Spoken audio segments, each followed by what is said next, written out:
आदमखोर शब्द आपने जरूर सुना होगा। इंसान का मांस खाने वाले वहशियों को आदमखोर कहा जाता है। दुनिया भर में ऐसी कई मिसालें सामने आई हैं जब इंसान ही आदमखोर हो गए और इंसानों का मांस खाने लगे। लेकिन इंसानी तारीख में शायद ही ऐसी कोई और मिसाल हो जब एक देश का राष्ट्रपति आदमखोर बन गया। जी हाँ, डिक्टेटर में आज कहानी अफ्रीकी देश युगांडा के आदमखोर राष्ट्रपति ईदी अमीन की, जो न सिर्फ इंसानों का मांस खाता था बल्कि उनके सिरों को अपने फ्रिज में रख लिया करता था। ईदी अमीन पर 6 लाख लोगों का कत्ल करवाने का भी इल्जाम लगा। उसके आदमखोर होने की बात जब बाहर आई तो लोग उसे शैतान, हैवान, वहशी और यहाँ तक कि अफ्रीका का हिटलर कहने लगे। ईदी अमीन को युगांडा का कसाई कहा जाता था, लेकिन उसके बारे में लोग क्या सोचते थे, इससे उसे कभी कोई फर्क नहीं पड़ा। वो क्रूर था, वहशी था। युगांडा के लोग ये जानते थे, लेकिन उसके खिलाफ आवाज उठाने की हिम्मत किसी में नहीं थी, क्योंकि एक बार जब कुछ लोगों ने ईदी अमीन के खिलाफ आवाज उठाई, उन्हें पहले तो खुलेआम लकड़ी के खंभों से बांधकर उनके मुंह पर काला कपड़ा लपेटकर गोलियों से भून दिया गया। फिर इन लोगों की लाशों को ट्रक में लादकर ईदी अमीन के पास लाया गया। कहते हैं कि इन लाशों से उसने अपनी भूख मिटाई थी। अब सवाल ये उठता है कि ये आदमखोर दरिंदा आखिर एक देश का राष्ट्रपति कैसे बन गया। तो चलिए हम आपको बताते हैं एक सेना के खानसामे से एक देश के राष्ट्रपति बनने तक ईदी अमीन की कहानी। युगांडा की सेना में खानसामे के तौर पर काम करने वाले ईदी अमीन के पास बेहद चालाक दिमाग था और वो खूंखार भी था, लेकिन उसकी बड़ी कदकाठी और राक्षस जैसा शरीर उसकी तरक्की की पहली सीढ़ी बना। उसका कद 6 फीट 4 इंच और वजन 160 किलो था। सेना में नौकरी करते समय उसने बॉक्सिंग में हाथ आजमाया। 9 साल तक वो लगातार युगांडा का नेशनल बॉक्सिंग चैंपियन रहा, जिससे उसे सेना में तरक्की मिलती रही। इस तरह 1965 आते आते ईदी अमीन युगांडा की फौज का जनरल बन गया।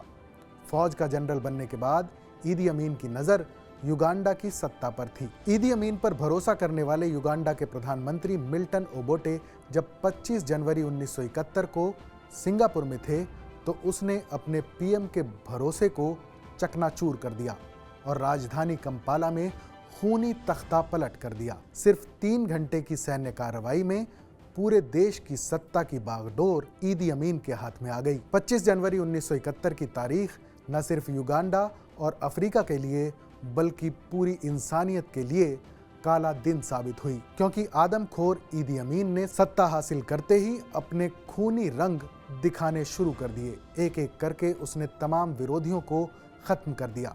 ईदी अमीन खुद को दादा कहलवाता था और युगांडा में उसका विरोध करने वालों को खुलेआम मौत की सजा दी जाती थी।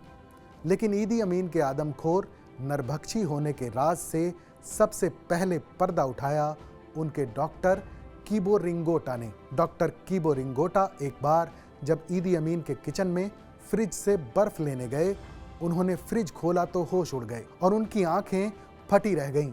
फ्रीजर में 2 नरमुंड रखे थे। डॉक्टर कीबो ने जब वहां स्टाफ के कुछ और लोगों से बात की तो मालूम हुआ कि ईदी अमीन का फ्रिज हमेशा इंसानी अंगों से भरा रहता है। कहते हैं कि साल 1975 में ईदी अमीन ने उसकी बात न मानने वाले देश के चीफ जस्टिस की हत्या करवाई थी और जब चीफ जस्टिस का पोस्टमार्टम हुआ तो ईदी अमीन खुद भी वहां पहुंच गया। पोस्टमार्टम करने वाले डॉक्टर ने दावा किया था कि ईदी अमीन ने उसे वहां से जाने को कहा, फिर चीफ जस्टिस का मांस खाया। ईदी अमीन ने 8 साल तक युगांडा पर हुकूमत की। इस दौरान हर सुबह युगांडा में सैकड़ों की तादाद में लाशें मिलती रहीं। कहते हैं ईदी अमीन ने अपनी हुकूमत के दौरान युगांडा में 6 लाख लोगों को मौत के घाट उतार दिया था। वो न सिर्फ क्रूर था बल्कि बड़ा अय्याश भी था। अक्सर पार्टियां किया करता था, वो भी सरकारी पैसों से। उसने 6 शादियां की, जिसमें से 5 राष्ट्रपति बनने के बाद की। 6 बीवियों से ईदी अमीन के 45 बच्चे हुए। इसके अलावा उसके हरम में 35 से ज्यादा औरतें थीं, जिनसे 100 से ज्यादा बच्चे हुए। ईदी अमीन की दूसरी पत्नी के अडोरा को उसके आदमखोर होने का पता चला तो वो अपने पति से नफरत करने लगी थी। फिर उसे अपने डॉक्टर से मोहब्बत हो गई। ईदी अमीन को इस बात का पता चला तो उसने के अडोरा को बेरहमी से मौत के घाट उतार दिया। ईदी अमीन से पूरी दुनिया नफरत करती थी, लेकिन ईदी अमीन सबसे ज्यादा नफरत भारत के लोगों से करता था। उसने 1 लाख हिंदुस्तानियों को युगांडा से बेदखल करके दर बदर की ठोकरें खाने को मजबूर कर दिया था। दरअसल ये वो हिंदुस्तानी थे जिन्हें युगांडा पर ब्रिटिश हुकूमत के दौर में हजारों की तादाद में युगांडा लाया गया था। उनमें से ज्यादातर लोग युगांडा में ही बस गए और अपनी काबिलियत के दम पर उन्होंने युगांडा की अर्थव्यवस्था में अपना दबदबा कायम कर लिया था। जब ईदी अमीन को सत्ता मिली तो उसने सबसे पहले वहां रहने वाले इन्हीं हिंदुस्तानियों को अपना निशाना बनाया। 4 अगस्त 1972 को ईदी अमीन ने फरमान सुनाया कि 90 दिन के अंदर तमाम हिंदुस्तानी 2 सूटकेस के साथ युगांडा छोड़ दें। वो कहता था कि युगांडा की संपत्ति पर सिर्फ युगांडा के ही लोगों का अधिकार है। ईदी अमीन के फरमान से युगांडा में रहने वाले भारतीयों में हड़कंप मच गया। अपने जमे जमाए काम धंधे छोड़कर ये लोग ब्रिटेन भागने लगे। उस समय भारत की प्रधानमंत्री इंदिरा गांधी थीं। उन्होंने ईदी अमीन को चेतावनी दी, लेकिन इस सनकी आदमखोर तानाशाह पर कोई असर नहीं हुआ। ईदी अमीन निरंकुश होता जा रहा था। वो कभी इजराइल के विमान का अपहरण करवा लेता था तो कभी अमेरिका को धमकी देता था। उसे लीबिया के तानाशाह कर्नल गद्दाफी का समर्थन हासिल था। 30 अक्टूबर 1978 को ईदी अमीन की फौज ने अपने पड़ोसी मुल्क तंजानिया पर हमला कर दिया।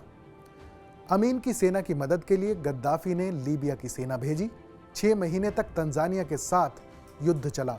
फिर तंजानिया की फौज ने बाजी पलटी और 10 अप्रैल 1979 को धड़धड़ाती हुई युगांडा की राजधानी कंपाला में दाखिल हो गई। ईदी अमीन के हौसले पस्त हो गए और वो हमेशा के लिए युगांडा छोड़ जान बचाकर भाग निकला।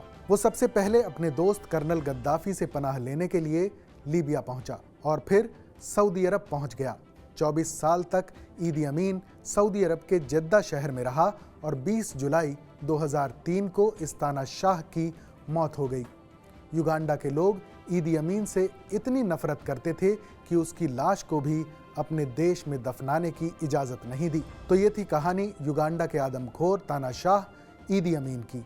डिक्टेटर की अगली कड़ी में फिर मिलेंगे किसी और दिलचस्प कहानी के साथ। तब तक तमाम बड़ी खबरों के लिए देखते रहिए TV9 भारतवर्ष डिजिटल।